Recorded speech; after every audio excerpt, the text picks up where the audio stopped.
Hi everyone. So I am going to share a fast forwarded video here of me putting together a junk journal. And I don't normally do voiceovers, but this is, I think, going to be the best because it takes, sometimes it takes a while for me to pick out what I'm going to do. And there's all kinds of noises in my house right now between my daughter, my dog, my cats, mowing the lawn. So, yeah, I figured this may be the best way. So, bear with me as I'm figuring out how to do this. So, I am using the digital collection French Curiosa from A Trace of Sparkle, and I'll link below. And what I've done is I've printed out a bunch of just regular printer paper, 8 by or 11 by 8 or whatever they are sheets, and I've printed on the front and the back. So I have some of the pages that I like best from that collection. I also have, I'm cutting right now, an antique ledger page, and I'm wanting to do a kind of a taller, skinnier junk journal. And the pages from the French Curiosa digital set are already kind of set up to that dimension. So yeah, so that's kind of what got me started is looking at those pages and how they were set up. So this is a large French ledger page I'm using. Yes, they're very hard for me to cut into. I feel like it's harder for me to cut it, not physically, just mentally harder for me to cut it than it is for me to sell it. I don't know. I know that's weird, but anyway, I know that I wanted them down to size. So that one that I am scoring right there is the bottom of the large French antique ledger page, and I want to do some sort of little booklet with it. Not quite sure how I'm going to use it yet, but I'm folding it up to get ready to use it. I know some people set up their pages and then score them all together. For me, it was just easier to pick the pages that I wanted to use and score them. That way I could then assemble and kind of get an idea of what they might look like. So that's what I'm doing here. You'll see I've got my score pal out. I have my Fisker's paper cutter from like 10 years ago that is still hanging on, just obviously replacing the blades on it now and then.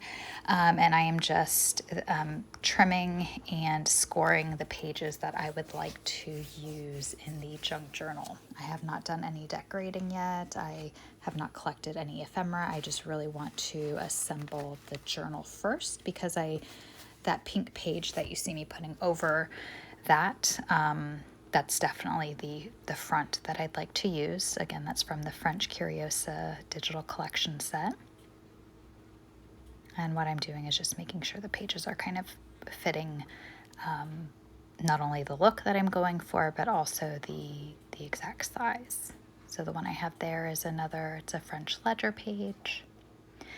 There is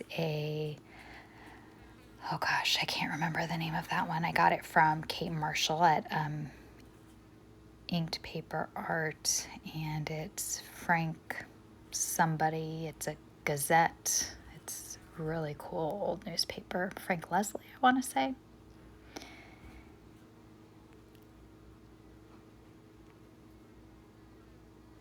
That's another paper from the French Curiosa paper line. And I did print them. I think I mentioned that. I printed them just on white copy paper, the regular 8.5 by 11 copy paper. And what I did is copied them front and back.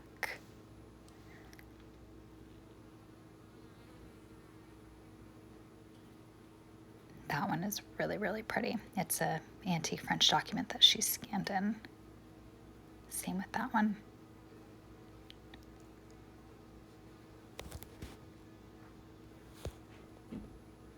And that is from the Gazette paper. That is a copied page, though I'm not quite ready to give that original up. So I have a French document that's a beautiful, like bluish teal color that I just did a photocopy of, and on the back I did a photocopy of one of the Gazette pages. That's a French postcard that I did a copy of.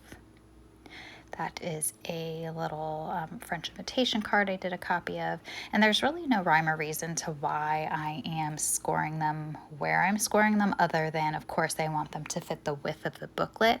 I just don't want to score all of them in the middle. Some I just want to leave a little piece hanging over because I know that I'm going to make some ephemera to clip onto it. Some I want split down the middle.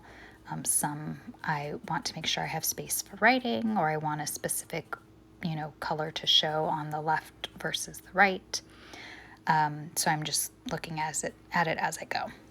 And here's another piece of antique ledger paper. This one is blank, so I can do some writing. And I haven't decided yet if I'm making this for myself or if I'm going to sell it, or what I'm doing with it. I just know I knew I wanted to make something with that paper line. So I've mixed in just the digitals from that paper line, and then also some actual antique papers, ephemera, things like that.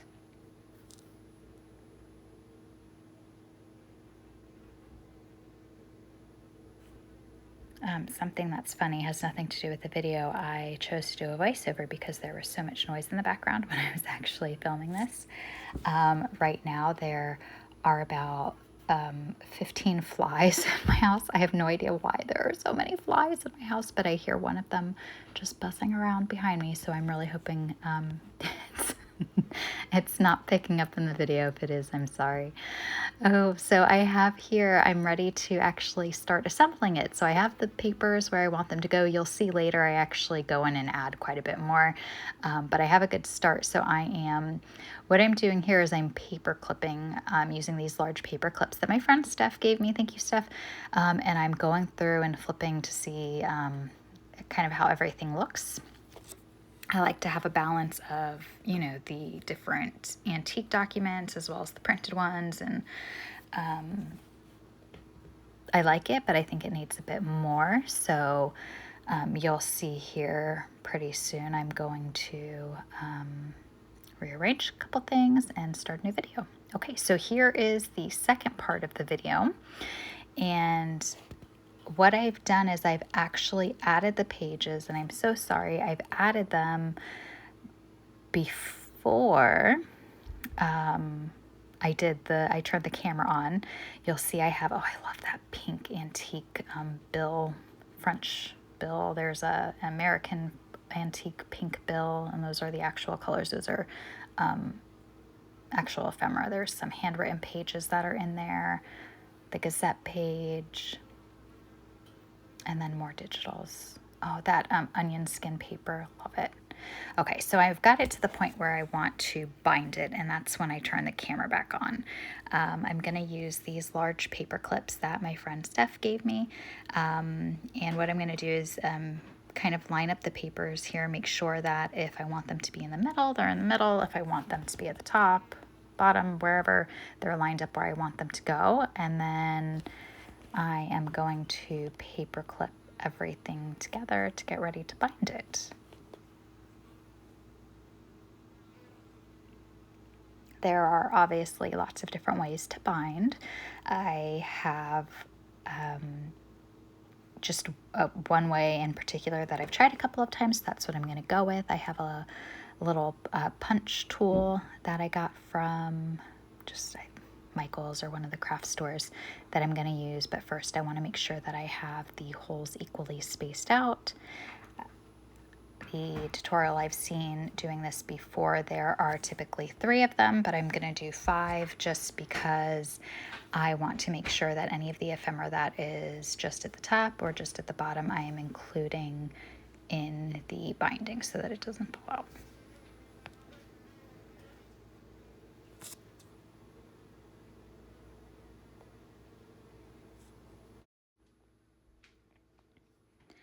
I'm not even sure what this tool is called, but I got it at Michael's and it resembled one of those bookbinding punch tools that I've seen used. I don't have a proper bookbinding punch tool, but this seems to do the trick. So I'm just making sure that the holes are punched evenly spaced and making sure that the punch is going through to the binding, but also careful that I am not ripping through any of the pages. And I'm just using a blunt embroidery needle with some DMC floss. I wanted my tie to be on the binding, so I'm making sure that when I begin binding the book, I'm going through the spine first.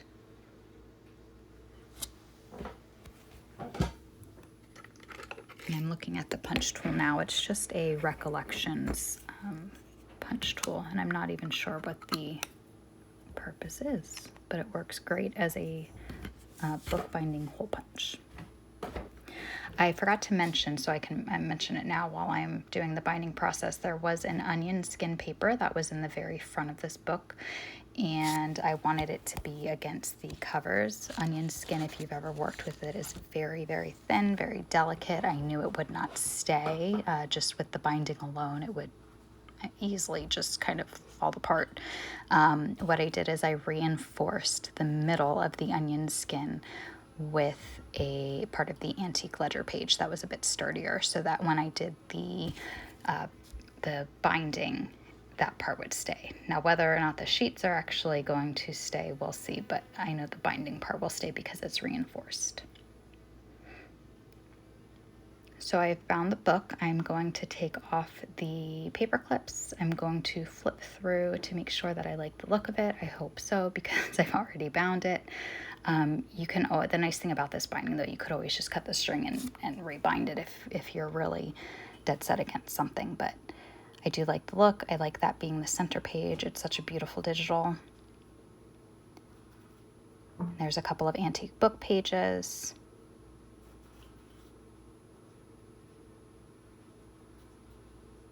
There's really only a couple of pages with pockets, but that's okay. I'm going to add some.